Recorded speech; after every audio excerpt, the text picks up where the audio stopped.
This video will show you why your Instagram engagement might be dropping recently, whether you should switch to LinkedIn or TikTok or any of these other platforms, and why, if you're relying on any of these as a way to bring in new clients, then you are making a big mistake. And we're going to show you the one secret that doctors don't want you to know as to how to get out of this social media hamster wheel.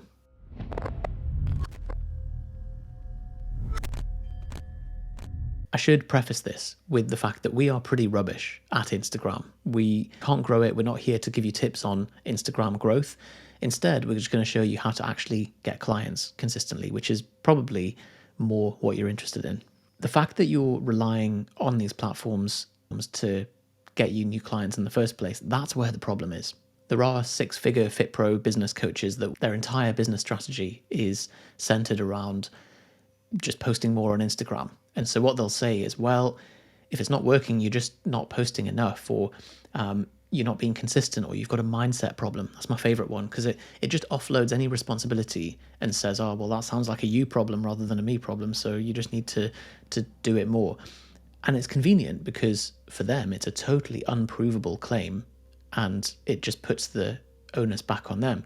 The main trouble with that advice is you can see evidence in the market, either maybe in your own social media, your own Instagram, or other coaches' Instagrams, that there's this discrepancy. So you'll see some accounts, well-known people who've maybe only posted a couple hundred times but have hundreds of thousands of followers, and then you'll see people who've posted 2,000 times and have 2,000 followers or even fewer followers than that. So it clearly isn't this conveyor belt strategy where you just post more content and get more results with this sort of guaranteed approach, or you tweak your content and it suddenly reaches more people. There's clearly something else going on here that it's not this one-for-one relationship where if you do just follow the advice of post more, be consistent, then you'll get more followers and you'll get more reach. There's another aspect to this that explains the results or the lack of results, which is something that we've really seen happen before.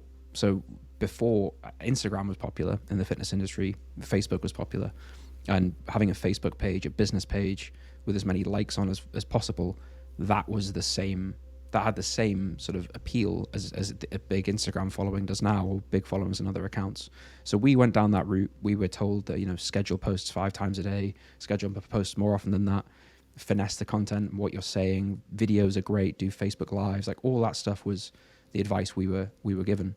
We grew our Facebook page to 18,000 or so likes, and then pretty much overnight, the reach on those posts organically tanked, and we were reaching thousands of people with each post we were making, to hundreds of people if we were lucky.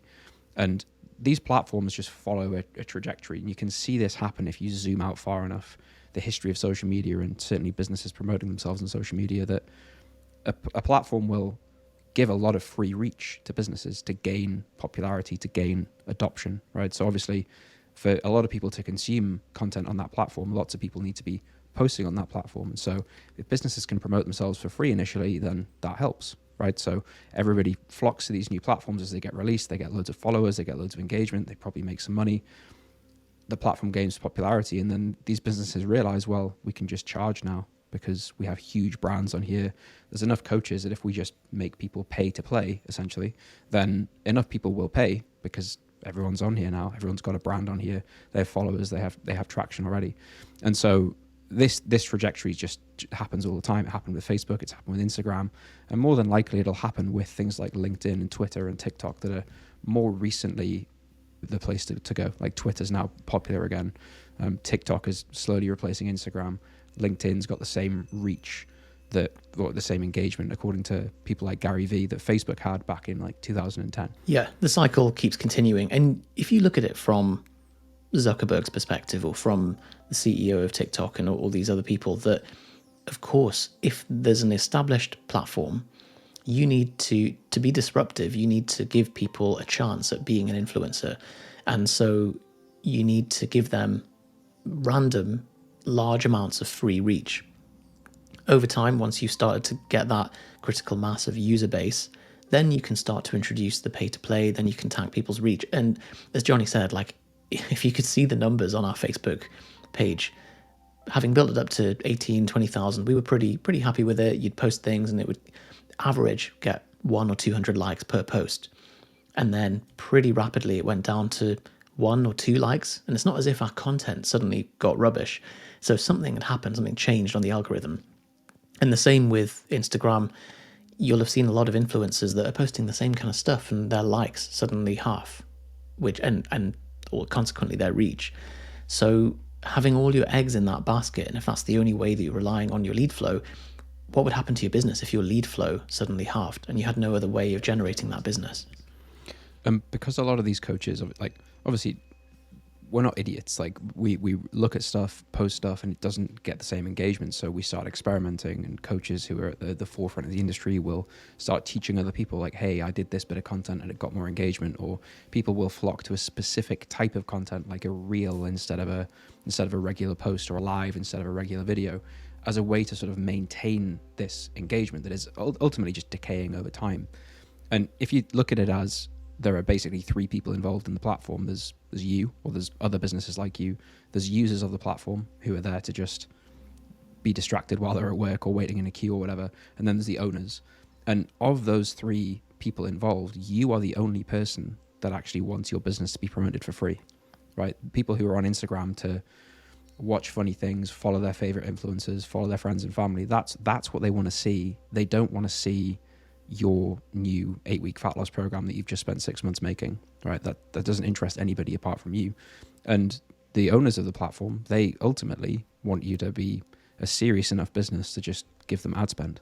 Because if you look at where somewhere like Facebook, or Meta as it's now called, where most of their revenue comes from, it's businesses spending money on their ad platform. So if they gave all of the businesses that are trying to grow their business on Facebook, Instagram, etc., reach for free, that's also ruining their entire business model.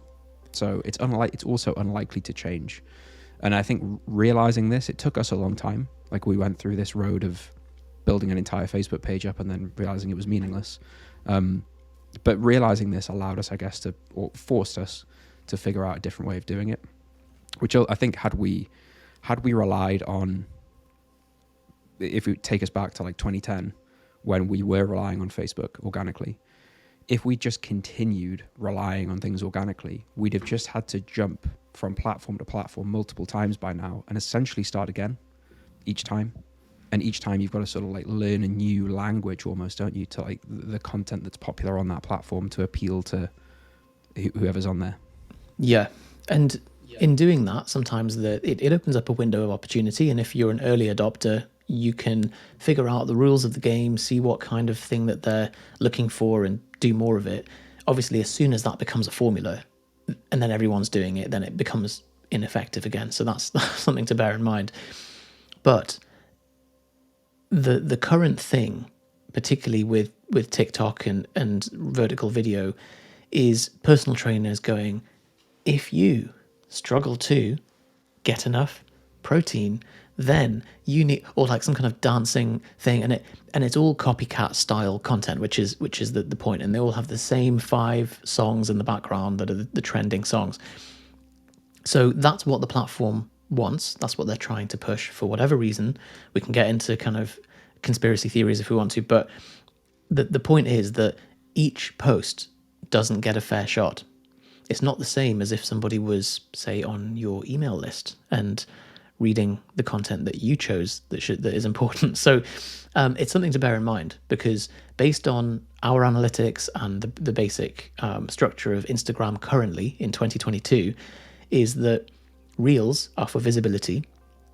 And we actually looked at our analytics this morning, and this is very much replicated across other users, that Reels will actually get more reach from non-followers, so people who aren't following you, than people who are. Posts are like 90% seen by people who follow you, and very few of your normal posts, your images, your videos, your carousels, are seen by people who aren't your followers. And then stories are seen by a small subset of your most engaged followers. So you see what this means, that Reels are actually used for growth content. Posts are used for community and nurture content, to get someone who's already a follower, who already knows your stuff, to get closer to buying. And then stories or DMs are used to actually convert those people. So yes, you do have to bob and weave and lean into what the platform wants you to do and direct each type of post to that. But at the end of the day, the platform is the thing which really controls who sees your stuff and who doesn't. So it makes sense to have systems in place where you can get people off the platform and onto a place where you set the ground rules rather than Instagram setting them. And that's where you build the systems that we use and teach coaches to get a consistent lead flow. I think that the difficulty with all of this is, as you were saying, so Instagram, for example, decide that Reels are the thing they want to push because that, for whatever reason, that fits with their business model. They maybe find that people stay on the platform longer when they watch a Reel or something like that. So, as you described, like PTs are pushed in this, like squashed into this shape where they have to start promoting this like weird content, right? I don't think anybody would, if it wasn't popular, I don't think anybody would do the like lip synced Reels pointing at various words around the screen, right? That's not going to get someone to opt in. Someone's going to see that and go, wow, yeah, this coach is really, they really look like they understand me and my problems, my frustrations. I really want to buy their program. And if you watch someone consume content like this, like I was in a queue at the airport recently for a very long time, watching this person in front of me on Instagram just because I couldn't help but see what she was doing. She had one of those, oversized iPhones, not the normal iPhones, that ones that are huge. The Pro Max size Ultra. of your face. Yeah. It's basically an iPad. And she was flicking through her Instagram, consuming all of it, like messages, grid posts, reels, videos, bit stories. And the way she's moving around, it's just what everybody does, right? The way she's moving around the app. If you were to move around like that in the real world as a person, like in the supermarket, if you were to consume and move around in that way, it would look bizarre, right? You would look like you were high. And that's just how people consume content. She wasn't stopping to read anything. She wasn't like watching the video. She was maybe watching something for 2-3 seconds and then moving on. And that's really how people consume social media. Like most people anyway. They're not pausing and reading every word or really considering the post like you would maybe read an article or a book. And so that's what we're up against. And you are just trying to grab these 2 seconds of attention. And if that's where the conversations with your audience are happening, it's going to be a very short, very curtailed conversation that is also being bombarded with other people who probably have more interesting things to say ultimately than you do. You're trying to sell something that serves your business. You're not trying to keep someone on the platform. So coaches end up having to produce this content that's really outside the context of social media, is weird and isn't really going to get a customer. It isn't going to move someone along the buying journey. It's just going to push the buttons that we kind of want to be pushed, which is like, oh, I've got 5 new followers, or wow, people liked or commented on my post. And we sort of assume that that's a proxy for things going well. And we assume that that means we're doing well and the business is doing well, the business is growing. But if Instagram vanished tomorrow, none of that stuff has any residual value. Like there is no value to the engagement outside of Instagram. We're just kind of convinced that it's a good thing. Yeah. This frantic nature of using stuff, like if you're creating content for that, like everyone is doing what that girl's doing on Instagram, and we've all fallen into the trap of doing that as well. And it's when you get into the mode where your brain has just been programmed to just seek and destroy dopamine, and so it's moving around and you're cycling between the same apps looking for any new messages and any new likes, and then when you're looking on the feed, you're just frantically searching for something that's going to tickle your dopamine receptors. So as you say, that's not a place to have a serious conversation about like, okay, it's time to change your physique. You've had these habits so far and we need to fix them, and I'm going to try and convince you that I am someone who can solve your problem. Let's take this conversation further. Because that's not very dopamine-y. The platform doesn't really like that. So the whole purpose of any of this is you throw your net wide, you get people onto an email list, or you get them into somewhere that you can speak to them. And we talk about the nightclub analogy with this. You get them into the private room where the music's a bit quieter. You're not having to like shout in their ears, and then take the conversation further. So if the goal really of social media is to take people away from social media, then we've actually found that you're better off almost flipping this. So almost not using your Instagram or your TikTok or whatever to reach new people, in an organic sense, but instead to rely on the ad platforms of these businesses, right? So that's what they want you to do. That's what they really promote. And that's why they allow you all these sort of advanced features, like being able to laser down on exactly what someone is interested in, exactly what someone is searching for, exactly what someone is doing. And you end up putting something that is very considered, that you've only had to make once, which is an ad, like your best image and your best text, for example, that can be shown to thousands of new people every single day, right? So if you do that, then someone will have this fleeting interaction with your ad. A percentage of those people will click on it because suddenly that's very relevant for them, right? We've all had this experience where you're swiping through your Instagram stories and you see an ad that makes you stop and watch it, right? More than what you would stop and watch a normal story. And that's because Instagram and Facebook, all these platforms are pretty good at knowing what you're interested in. Probably more, they're probably better at it than you are, right? So they'll see something and you suddenly find yourself on this sales page for this new product that you hadn't even realized you wanted and you're about to buy it, right? That's how these things work. So we take someone through this process, take them off social media, and then we can put them through a sales sequence, a sales process, and get a percentage of them to buy. Once you have something in place, like we teach a 14-day sales sequence, once you have that in place and you know that if say 100 people opt into that, 5 of them will buy and you will make 1,000 in revenue, you can look at the economics of how that functions and say, well, if I spend £400 on ads, make 1,000 back in 2 weeks time, like actually that's a pretty good trade. And it means I don't have to spend multiple hours per day trying to basically replicate the same thing in a very inefficient way by pointing at protein and water and sleep and foam rolling on a reel while singing a song, right?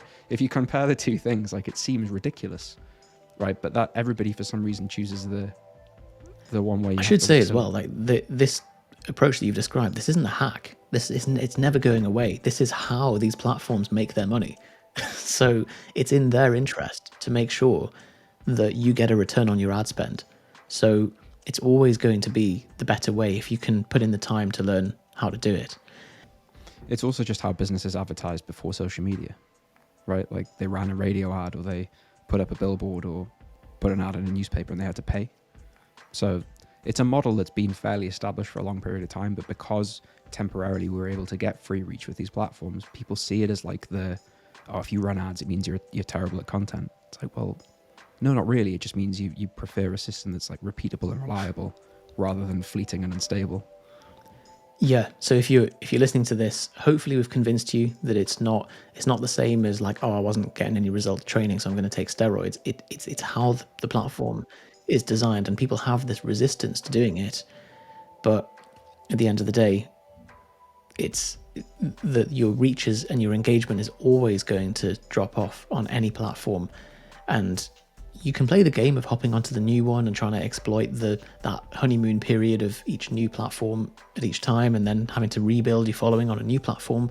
But if you can create a reliable process to get people on board onto your program, then you're set no matter which platform you choose. We have basically an expanded explanation of all of this, because the explanation we've given here is not very complete. There's only so much we can do in a short video like this. So we've got a recording of a training that I did we do a sort of a planning session at the start of every year with our clients where we map out the sales and marketing process, how to pick a niche, how to design an offer, how to run ads on platforms like this, how to get leads through that process, how to sell those leads, how to coach those leads. It's really, we try and give as much of it as ways we can for free.